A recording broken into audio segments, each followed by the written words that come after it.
Now we're going to be working on Kouchi to clock choke. And to put this together, one of the best things you can do is being able to make sure you recognize when when your opponents or your partner is actually leaning forward or leaning back.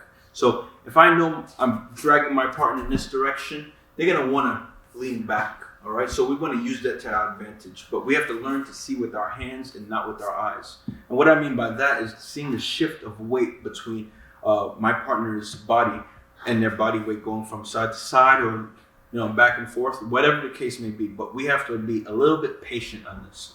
All right.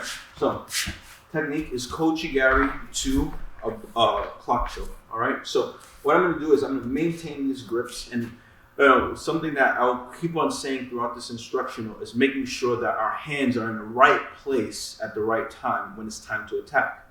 So I want to make sure, one, I want to get this hand as low as possible. If I can break the grip, I'm going to break the grip. When you do jiu-jitsu, you see a lot of this pesky stiff arm, So we got to learn how to make sure we beat that grip. So I break the grips, and now we can get up close and personal. All right. So when we get to this position, now we can play a little bit. This allows me to have a little bit more patience. I can actually see what my partner is doing. All right, and this gives me the opportunity to now come up with an attack, whether it's a combination or a straight attack. All right, so first thing first, I want to recognize if my partner is going to be giving me a little bit of problems in terms of the weight factor. All right, so if I give him a pull and he starts leaning back, if he leans forward, that's fine. Then we have to go into the techniques that we just finished doing.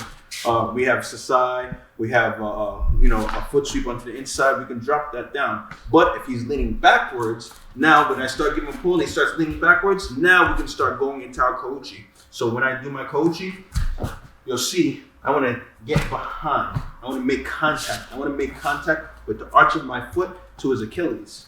All right. So he's standing with the righty, and now I'm in position. As soon as this happens, I'm going to cover. I maintain the grip onto his lapel, and now I'm going to reach over the top. Now, this version of the clock choke is done a lot in judo. All right, you'll see this in world-class tournaments. Some of the most recent tournaments that you've probably seen, the Paris Grand Prix. You'll see a lot of people hulk around the hamstring, and now they start to walk. Now, I want to have a nice strong base. My weight is pressed down onto his back, so this way I can control his posture, prevent him from sitting up. All right. And the next one is going to be now I come around the corner. So I step up, I start walking foot over foot, my head is down. And what I want to do is crunch his head and his knee together. So I start walking around. 1, 2, and I start walking.